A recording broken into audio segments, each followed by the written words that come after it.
Wow, that has to be one of the greatest episodes of Game of Thrones ever. That had me on my feet like, come on, she doesn't even go here. That's right. The Trial of Seven has come to a bloody end. So much so that I had a stab counter for Dunk.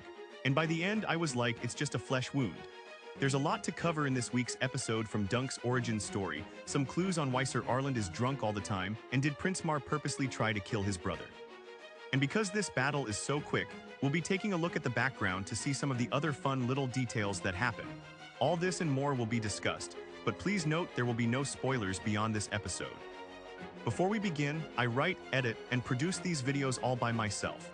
So every comment, like, and subscription really helps the video get into that YouTube algorithm. So make like Aryann's shield and smash that like and subscribe button. The episode opens on our 7 warriors arranged in a circle like that of the Faith of the Seven. The bird's eye view shot is almost like God himself watching from above. The very act of a trial of 7 is rooted in the religious theology of the Andals who brought this religion. Sometimes referred to as simply the faith over to Westeros some 6,000 years ago. Although this number is debated by the Maesters, unlike a traditional trial by combat, a trial of 7 is considered a more divine and definitive form of judgment. Why have one aspect of God decide your fate when you can have all 7? It should be noted that although the religion is called the Faith of the Seven, they still believe in one God, one that is composed of 7 aspects or faces.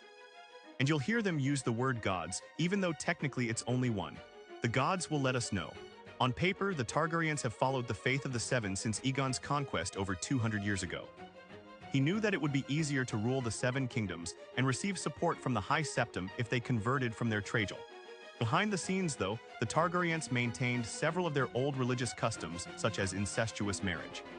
In House of the Dragon, Daemon and Rhaenyra Targaryen engage in a traditional Valyrian wedding, complete with blood bond, high Valyrian vows, and marking each other's foreheads with blood. This was done far from the prying eyes of the common folk on the shores of Dragonstone. But back to this trial of 7. The last time we saw one was roughly 170 years ago when King Maegor I took on a rebellious contingent of the faith to see who would rule Westeros. It was an absolute bloodbath, with Maegor being the only survivor, so you can see just how rare an event like this is. It's so rare that even Prince Mar didn't know of it. Last episode ended with the reveal that Prince Bor, first in line to the Iron Throne, would fight alongside Dunk in this battle. It's a stunning twist that pits the prince against his own brother, nephew, and 3 of his own King's Guard. Baelor knew that Dunk was acting how a true knight should when he defended Tansel against Prince Aryann's wrath.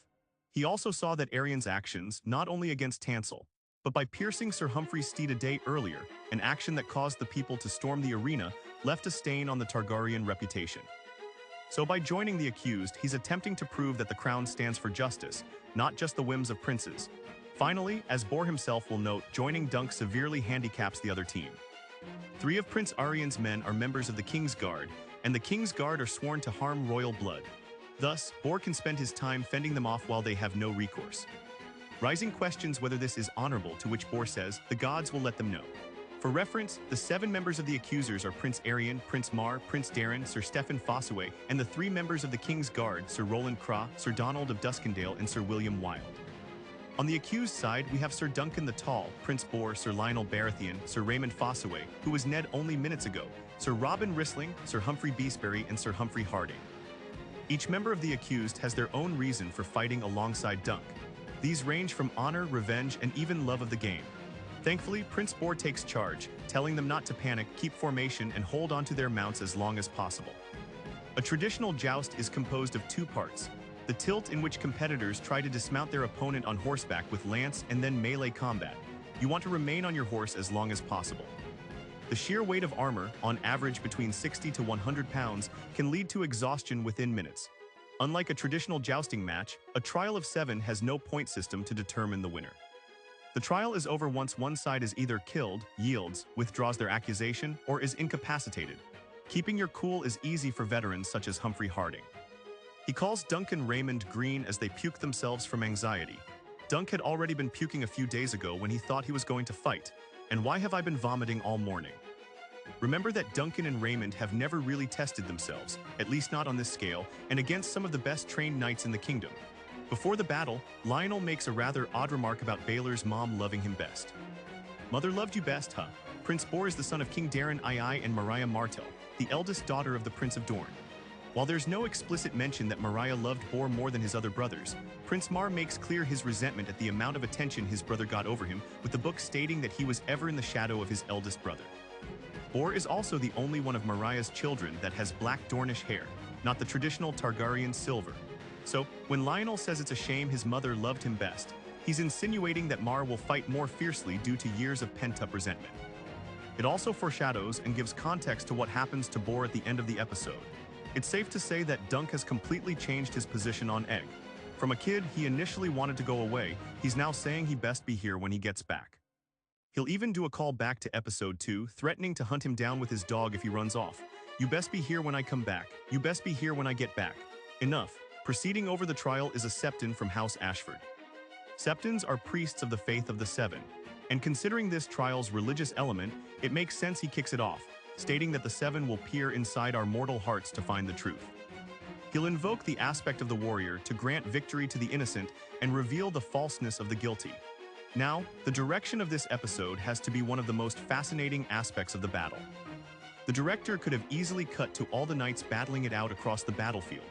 Instead, director Owen Harris focuses on Dunk, literally putting us inside his helmet as the sounds of the chaos and crowd drown out around him. It makes for a claustrophobic feel, seeing the battle transpire through his perspective, one in which you never know where the next attack will come from. As the horn signals the joust to commence, we get a brief shot of Prince Daeron, Mar's eldest son and brother to Aryan, who was forced to take part in the trial. Last episode, he promised Dunk that he'd leap off his horse after the first tilt and play dead on the ground. So, bold strategy, Cotton. Let's see if it pays off for him. You'll notice a quick shot of the green feather on his helm. Not only did this help others identify him, but green is symbolic of the young untested knights who have never seen real combat. Laughter Green BOYS. In fact, Raymond Fosway would famously change the red apple on his shield to green to differentiate himself from his cousin, stating he'd rather be green than rot.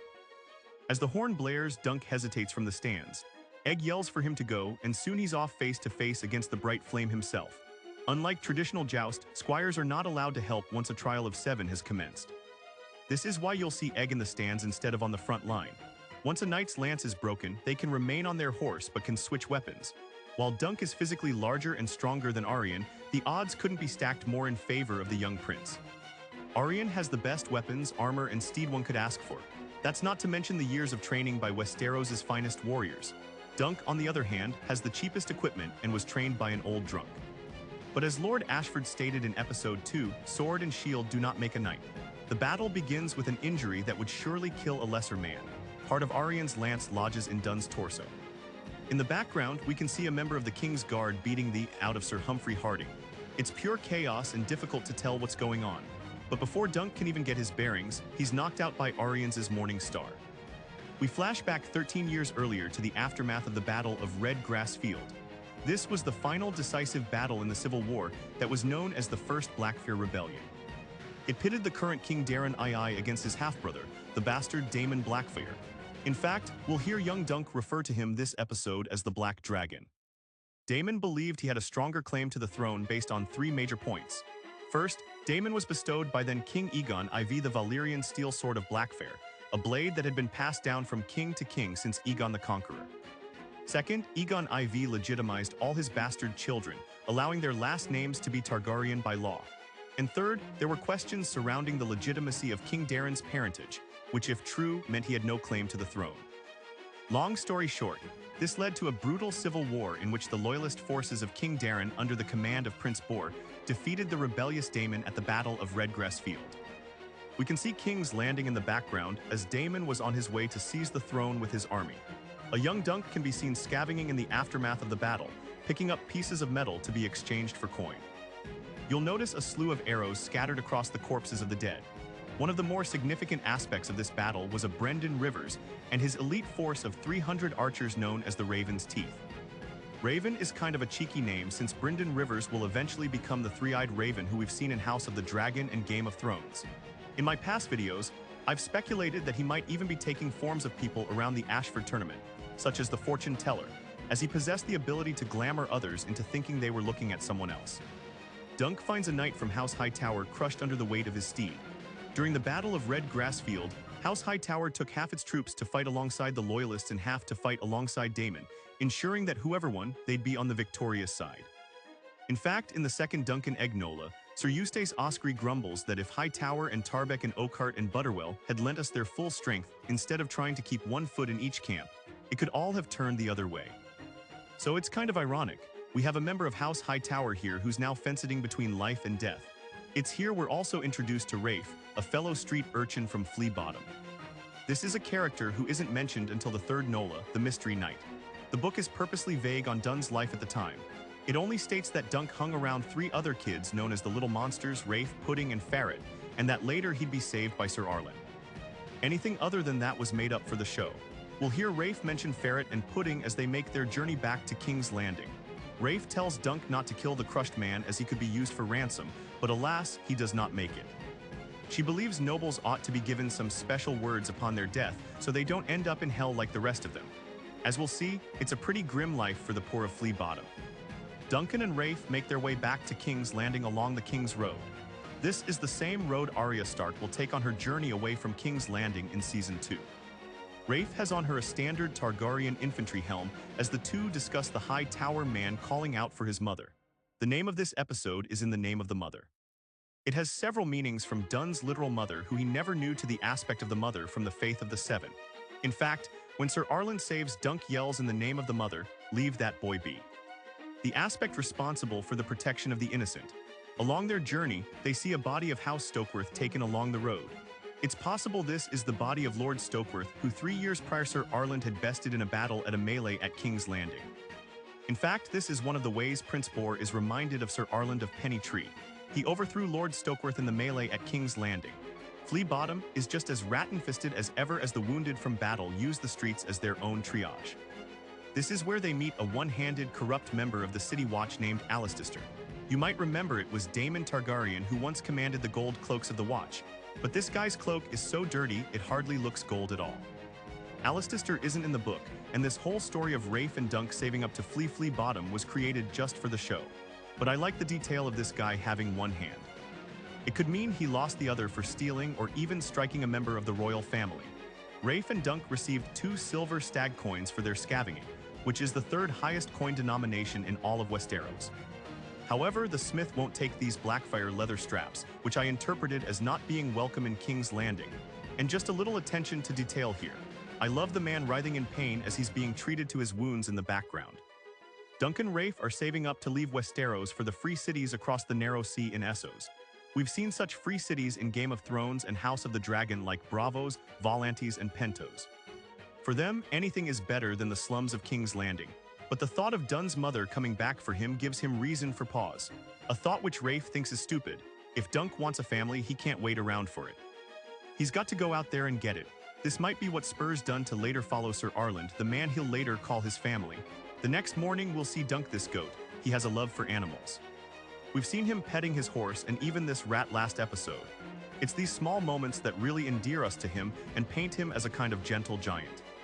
With the end of the war, fares for travel outside the city have doubled, leaving Rafe and Dunk back to square one. They're stopped by Alistair, who wants his ale skin back, something Rafe nicked off him a day prior. This ends up with him finding their stash of coin. They probably spent months, if not years, saving this up. So when Alistair decides to steal it, Rafe fights back and gets her throat slit. This is when Dunk first meets Sir Arlen of Penny Tree.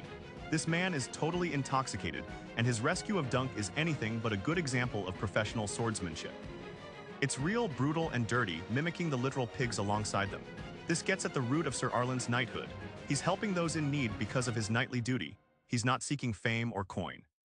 He literally kills these dudes and goes back to drinking. In almost every scene, we'll see that Arlen is drunk. If you paid close attention, you might have seen this small helm engraved by Sir Arlen's camp. In the book, Sir Arlen's nephew and squire at the time, Roger of Penny Tree, was killed at the Battle of Red Grass Field, which happened just days prior. The purple flowers on his grave are the same kind Dunk leaves on Arlen's grave in Episode 1. So it's very likely that Arlen uses drink to ease the loss of his nephew. A common theme of the episode is not being there to protect those in need. This is why Dunk apologizes to Rafe after her death, and why he'll apologize to Prince Boar as he collapses to the ground. It's also the catalyst for him wanting to become a knight. Perhaps one day he can help the innocent like his hero, Sir Arlen. With a gash in his leg from the corrupt watchman, Dunk follows Sir Arlen. We'll see more star and large tree motifs throughout the journey, 2 symbols found on Dunk's shield. I like this image of Dunk whittling a stick, just like we saw Egg do. After countless drunken nights and following Arland on his Hedge Knight journey, Dunk eventually collapses and is told by Sir Arland to get up. This transports us back to the Ashford battlefield. The battle is just as chaotic as we left it. Dunk is absolutely clobbered in the head by Arian's Morningstar, only to then be knocked senseless by Mar on horseback with his mace. Although we will see moments later Mar brutally dismounted by Sir Robin Rissling using a lance he's picked up off the ground. Dunk is able to mount Arian, and this is at least 250 lb of man with close to 100 lb of armor on top. It would be absolutely suffocating.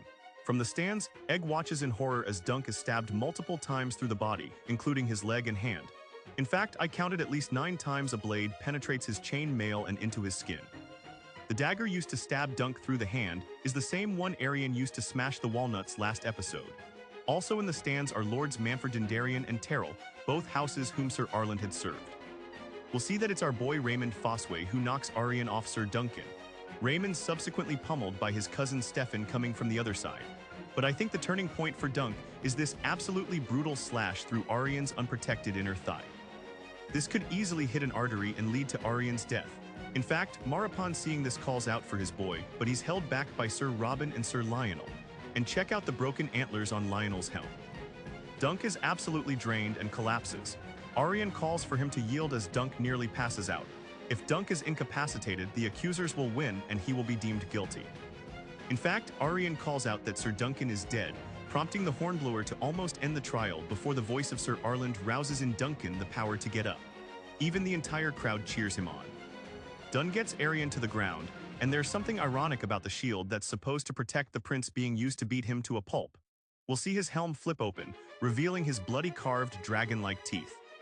It is in this moment that Arian yields. As Dunk drags him over to the nobles, we can see a few battles in the background. Mar takes on Robin Rising and Lionel Baratheon as Raymond confronts Stefan. But when Arian officially withdraws his accusation in front of the nobles, the horn is blown and the trial is over.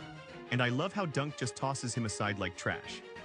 The episode's final scene shows Stiley, Peyton, and Raymond taking care of the savagely wounded Dunk.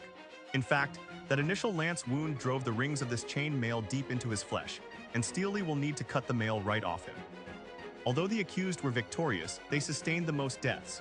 Both Sir Humphrey Harding and Sir Humphrey Beesbury, the 2 brothers-in-law we saw in the Battle of the Humfer from Episode 3, perished in the first charge.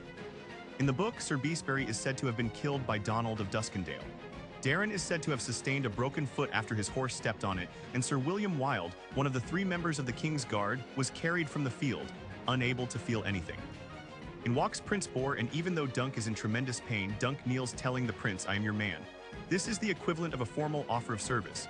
While Dunk has no lands and no master, he's offering Blor the most valuable thing he owns, his life and his skill in combat. By telling Bor he is his man, he's also acknowledging he owes his life to him. Without Baelor's participation, the trial would have never happened. Baelor promises to send over Maester Yorwell to treat Dunk after he has tended to Prince Mar. The tragedy of the scene is that it looks like Baelor is about to accept Dunk as his man until he asks for help taking off his helm. There they uncover the grievous extent of his injury. The entire back half of his skull has caved in, the result of a devastating mace hit to his gorge. He collapses onto the ground as the episode cuts to black. Since this is a non-spoiler video, I won't say whether or not he's dead, but judging by the wound, I think you can make a pretty good guess. Remember Darren's dream of Dunk in front of a dead dragon? Could this be what the dream meant all along? But what you're probably wanting to know is if Prince Mar, who hit his brother in the back of the head, purposely tried to kill his brother. Maybe in an effort to get closer to the throne. Well, we know Mar held resentment for his brother. There's no evidence to support that he wanted his brother dead. In fact, there's evidence to the contrary. Mar never wanted Arian to have a trial of 7 in the first place. And when Bor reveals himself to fight alongside Dunk, Mar wonders if his brother's taken a leave of his senses. Mar never wanted to battle his brother, let alone kill him. And even if it was on purpose, that still leaves 5 others ahead of him in line to the throne. That's because the royal family uses a system of succession called primogeniture, meaning the eldest male child sesses the throne. This is in contrast to what Viserys Targaryen tried to do with Rhaenys over 100 years ago by having his eldest daughter take the throne. That system was called absolute primogeniture, and it's what the British royal family currently uses. If Bor is indeed dead, it completely changes the history of Westeros. It also means Egg is 1 step closer to the throne. But what does this mean for Dunk? He's been cleared of guilt, but what will become of him? No doubt he'll be known as a legendary knight after this battle, but at what cost? Will he continue on as a hedge knight or perhaps take up service in some royal house? We'll just have to tune in next week to find out. Now, I turn it over to you. What did you think of this week's episode? I want to hear your thoughts and theories in the comments below. Thanks for watching. Be sure to like and subscribe. And for more bad takes, you can follow me on Twitter and Instagram at ThinkStoryIt. Until next time, remember, Daddy loves you very much.